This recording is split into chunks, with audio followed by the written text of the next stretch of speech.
morning. It might look like I've just woken up. It might be goddamn early. But, you know, the things we do for fish. On a bit of a road trip today. And you'll see where I'm going in a couple of hours. So I'll catch you when I'm there. Hopefully a little more awake.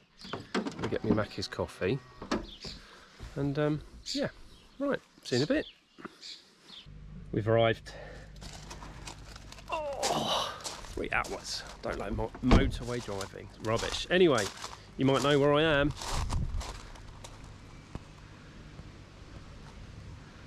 Byer Koi farm. I'm down here most of the day, probably all day. We are going to catalogue the fish for the event, the Koi Diaries Byer Koi Farm event 2022. We're going to have a close look and get a photo of all the Showa and all the Asagi. So that'll be interesting. So I'll see you in a minute. I'm going to have a quick wander around and a quick catch up with the guys here, and then yeah, we'll get some fishing bowls and we'll see how they're looking. Hopefully amazing.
Look at that.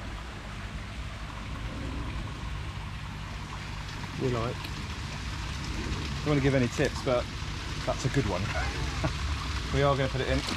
It's got to go in now, it's on video. Yeah. So that no cheating now, Adam. Taking them out, thinking about profits. Totally different style of show of that. But look at it, so It's gone now. the sumi pattern is just so good on the head. Look at that. It's just okay.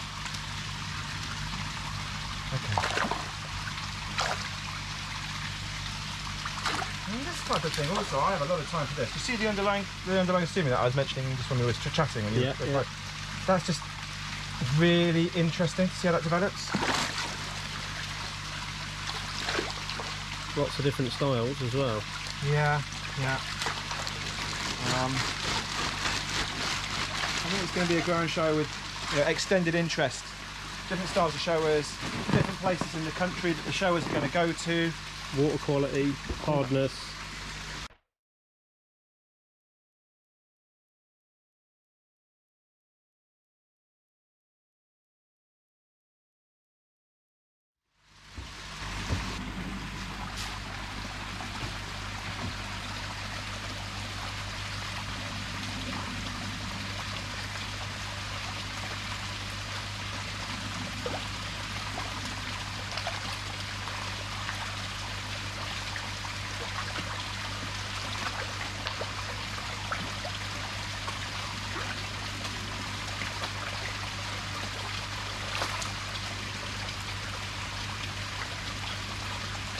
some good body shapes in there. Maybe choose a good size. Waiting for that black. Let me check this out. Good.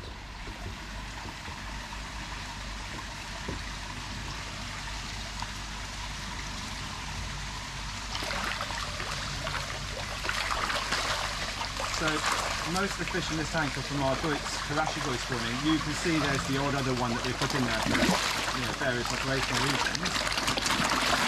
But You never feed them? You feed them, they're nuts. yeah. This is one of our sake kawari tanks. So we've got our Doitsu. We've got some Doitsu karashi, so that's tick the box. But the main output in here are the Doitsu kawari. And look, on social media I've posted some of our Doitsu achievers with the bottom up patterns or the sui type patterns, which is sui type patterns, sui type style. Yeah, like those two. And they're good size as well. Are these coming up to Nisai then? No, they're actually 12 months old. I spawned them around this time last year. So Nisai then? They're Tosai, Yeah. Akin Nisai, Yeah. Akin Nisai. So growing into becoming Nisai this autumn. But look, there's some with sort of grey and yellow patterns, some with white and yellow patterns. This one's a Kosui, I would describe it as. I don't know whether you can see that on video. This one? Not that one. No, coming here. That on there? Or that one over that one swing away. Yeah. Looks like a Kahaken. Red pattern, Doitsu. Red pattern, but Shisui style.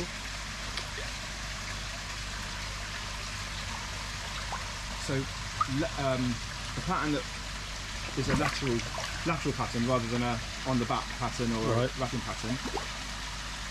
And okay, yeah. It's unusual, isn't it? Yeah. I love it. Yeah. But part of that's because like, out of 25,000 fish in the spawning, we get like one or two. But I wasn't expecting to get anything other than yellow fish basically in the spawning. So to get the Doitsu Chibas, the BKF style Doitsu Chibas, they're not a classic Doitsu Chiba. They're they are Doitsu Kawari, grey, brown. The yellow white, the grey yellow. And then to get white and red, but with the red in the Shisui style pattern, is out there, and I think it makes a very attractive fish. And just pose on it. Probably not going to come out because of the...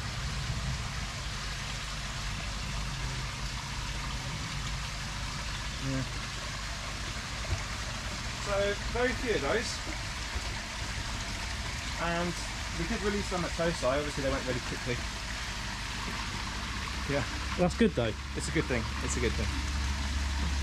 Need more. And so it just so happens that I bought in 2 Doitsu Chibas from Japan, from Yamaju, this winter, and we spawned the first one a few days ago, and I've got hatchlings next door. Okay. So I see you've got some hatchlings here. What are these ones? These are eggs. These are eggs off Oakley. These were spawned yesterday. So probably about 50-50, maybe 40% fertilisation rate. It's very difficult to see. I can show you the hatchlings next door from the Shisui and also from the market.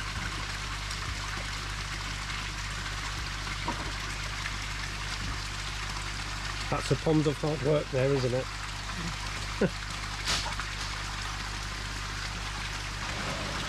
So what we got there? You point your camera that way.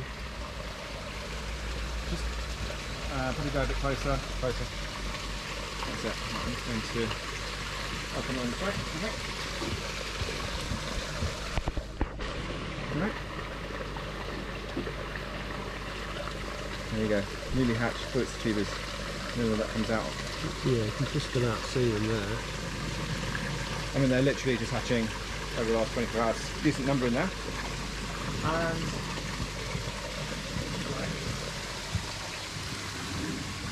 We'll look at that in a minute. these are easy to spot. I've got to be careful with cross contamination. Yeah. But these are easy to spot. These are Wow, yeah. the harpies. Plenty in there. Yeah. And these are some of the kahakus we're actually going to be putting out later on today. So this evening. So these ones.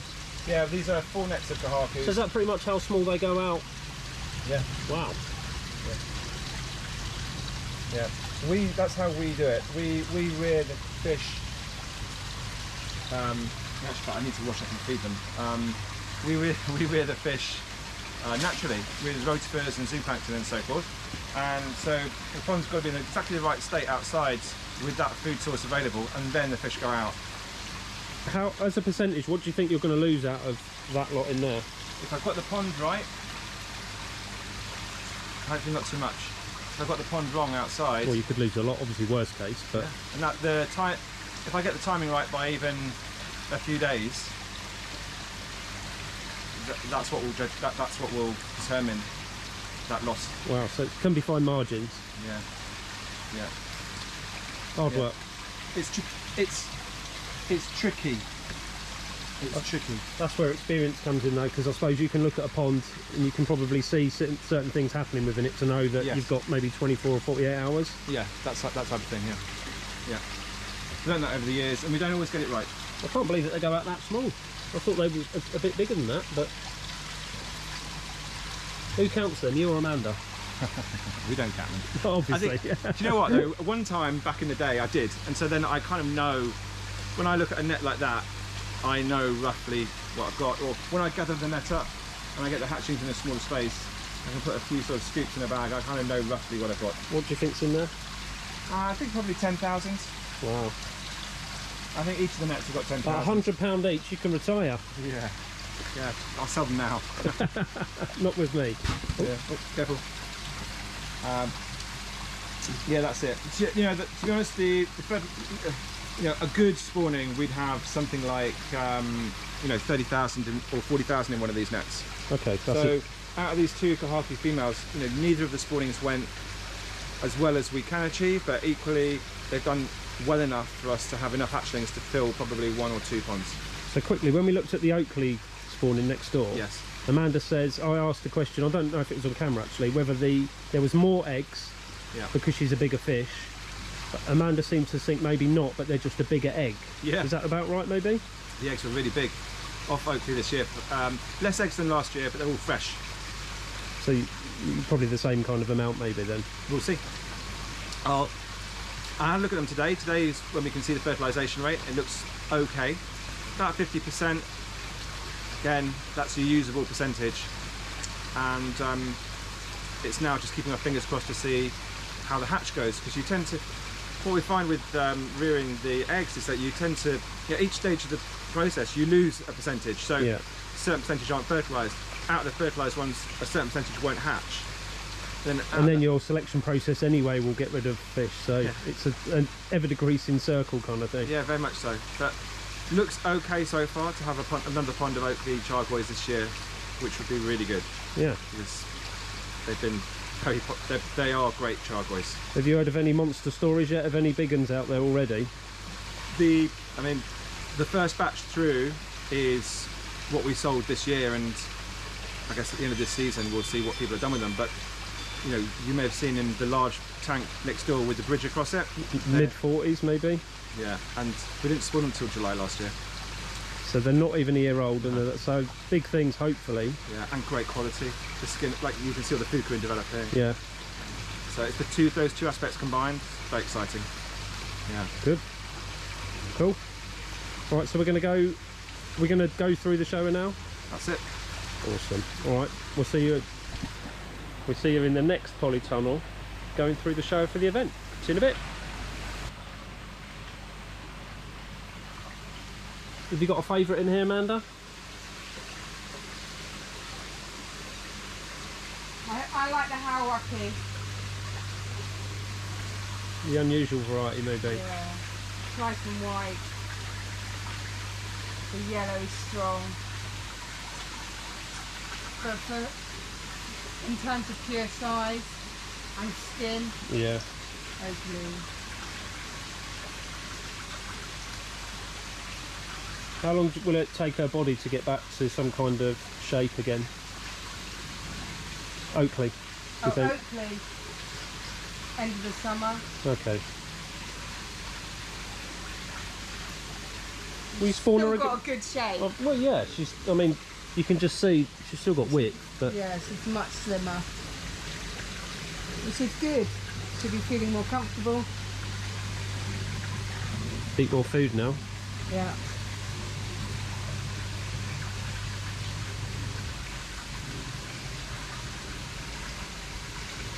Oh, is that one of the Doitsu chibas that? They're always up first to feed, those achievers. Oh, there's the other one. Yeah. Also slimmed down.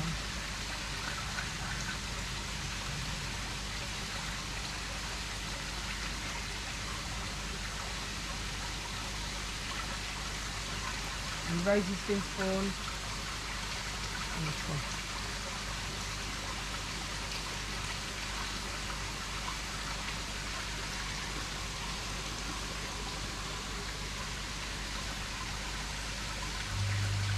That's a lovely fish, though, isn't it? More Interesting bait. pattern.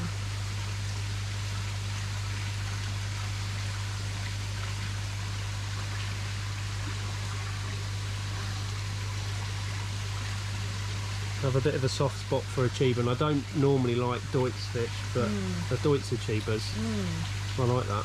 So the chibas we bred last year from the Shisui line, so You've got a specific. from bottom up, but these are top down patterns.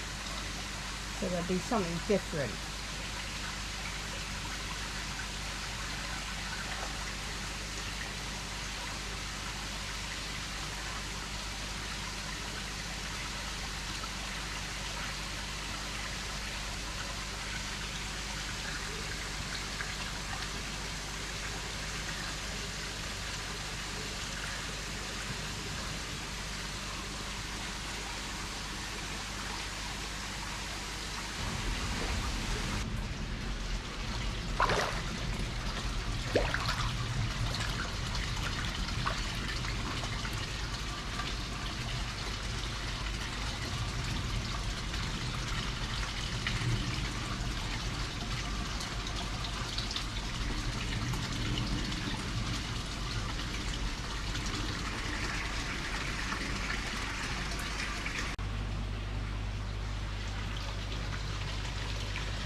The people doing the real work, I'm just here with the camera.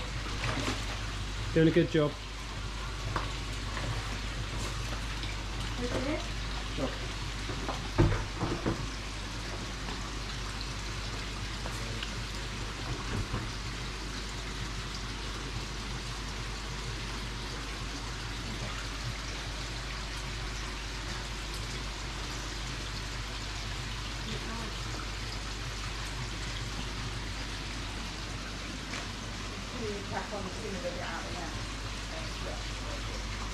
I think it's great.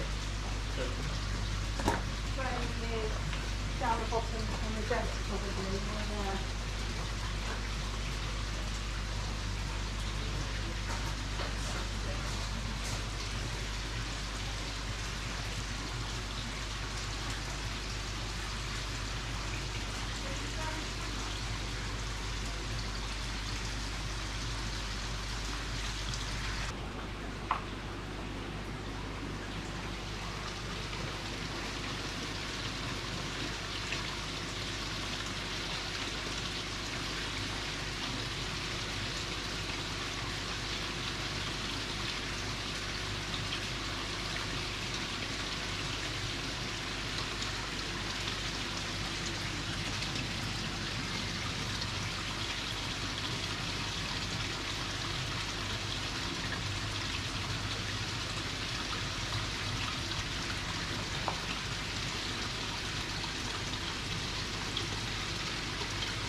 So in the sales room at Byer Koi farm, and as you've just seen, I've just been down and had a look at some of these tanks. Some of the bigger fish, up to, I don't know, 12 inches maybe, 35, maybe 40 centimetres, some of the slightly bigger stuff. They've also got, just noticed, some babies. So if you're looking for something small, look at these little ones.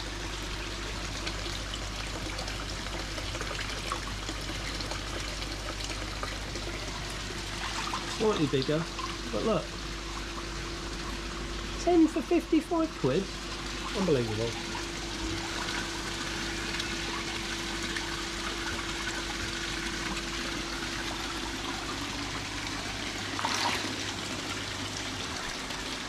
Slightly bigger again. Still unbelievable value for money. Absolutely all sorts in there.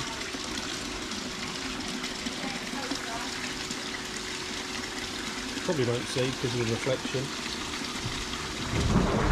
Probably 20 different varieties in there. Good luck trying to name them all.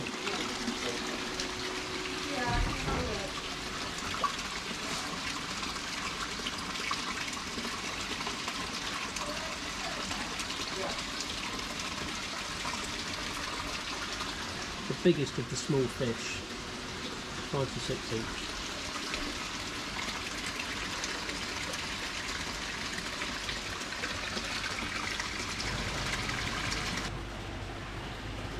In there for the Showa. So if you're entering the event and you picked a Showa, it's in here.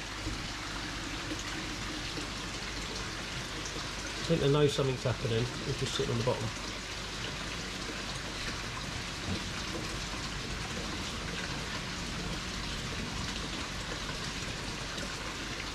So we're going to get them all out. That's right now, Adam. We're going to get them all out, get a measure and a photo of each fish. That's right. That's the plan. And then they're going to go back in side over there, or are they staying over here? They're going to stay here. So this is about us preparing them now for the event. It's slightly cooler in here. They're actually in a heated tank. It's roasting in here still, but yeah. Yeah. It is. These tanks are unheated. They actually come out of a heated system, and it is also slightly cooler in here as well. So it will help us bring the temperatures down so it's a bit more close to what people will have at home. Yeah. And the event is outside, just outside this wall. So just logistically, they'll be closer to where we need them. So it just helps collate everything here. The asagis also will bring through near to the event as well. Yeah, we're not going to do the asagis individually today, but we're going to bowl a couple just over in the tank just to have a closer look. Yeah. Just to show people what the fish look like. Great. So overall, you happy with the Showa? Showas are great. As usual, we're putting them across here. There's definitely a whole bunch here that I don't really want to let go. But these are from our MGS Showa line. That's a Ueno female parent. So yeah. it goes just 3 years to find the right male combination for this female. We made a bit of a breakthrough. We made a breakthrough with the spawning last year, which was in May last year. So these are they're 12 months old and 1 week or something like that. 12 months. With regards to the male fish, is it multiple males or is it just one male? 2 males that went into that did these. So one of them's a Sekiguchi and the other one is actually a Matsui male, but they don't produce Showas anymore, and so I was able to get hold of that male via Mike Snaden. But it itself is a cross from a Dainishi Isa cross. Okay. Yeah, and I think I only managed to get it because they lost a brood fish, and a main female, they'd set a new line on, and so then sort of became available. And I picked it up, and that combination of the 2 males. She was spawned artificially last year, so that's how we did it. We're just very happy with the belly patterns overall. I look at the spawning overall in terms of all the ratios of quality and so forth. But what I'm looking for generally, is a Benny pattern that is open enough so that it allows space for the Sumi pattern to develop. I mean, some Sumi will develop on the Benny as well, but that's generally what I want. Because in the end with the Showa, it's about bringing together 3 colours all of them have their own, if you like, pattern, and they all, in a Showa that works, it's all going to work together. Now, whether that is in a fish that's, let's say, predominantly red, a Showa that's predominantly red, in which case a he Showa, but with with a good sumi on it, with a good black pattern, it almost doesn't matter what's behind it. You know, it makes it into a good Showa, and people have their personal preferences. Yeah. Well, that's what I was going to say. Looking at the different styles of Showa here, it's sort of everything, really, isn't there? Yeah. There's the full kind of ton of beni, ton of sumi, not a lot of white, and then the more flowery kind of variants. Yes. Yes, you've got the calligraphy style sumi, you've got banded sumi, and there should be a Tansho Showa in there as well. Okay, so it'd be interesting to see these in a bit closer. And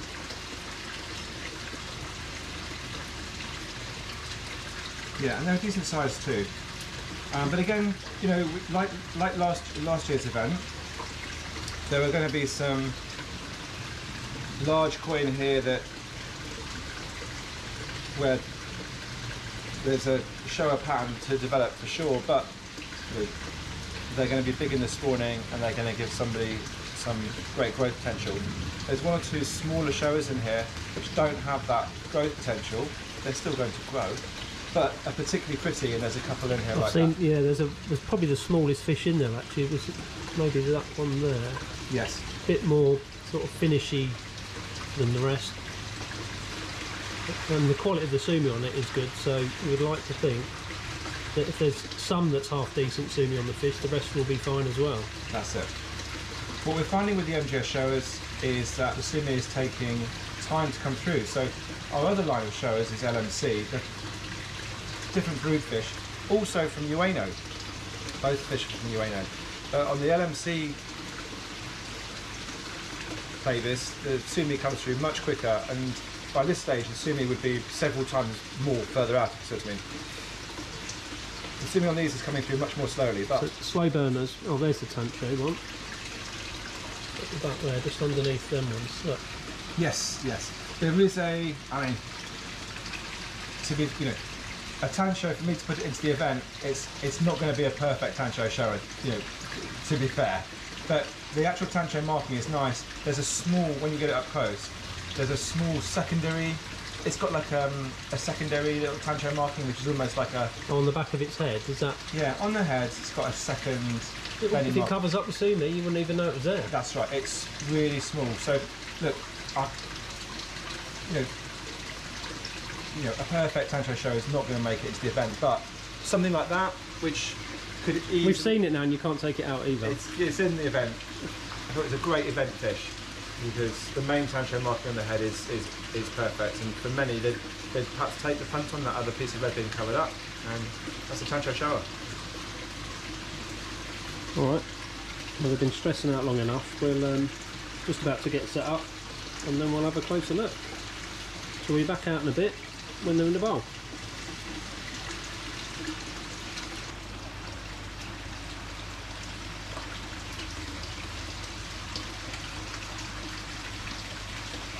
If I then stand down this side, just in case the light is not as good that way.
you.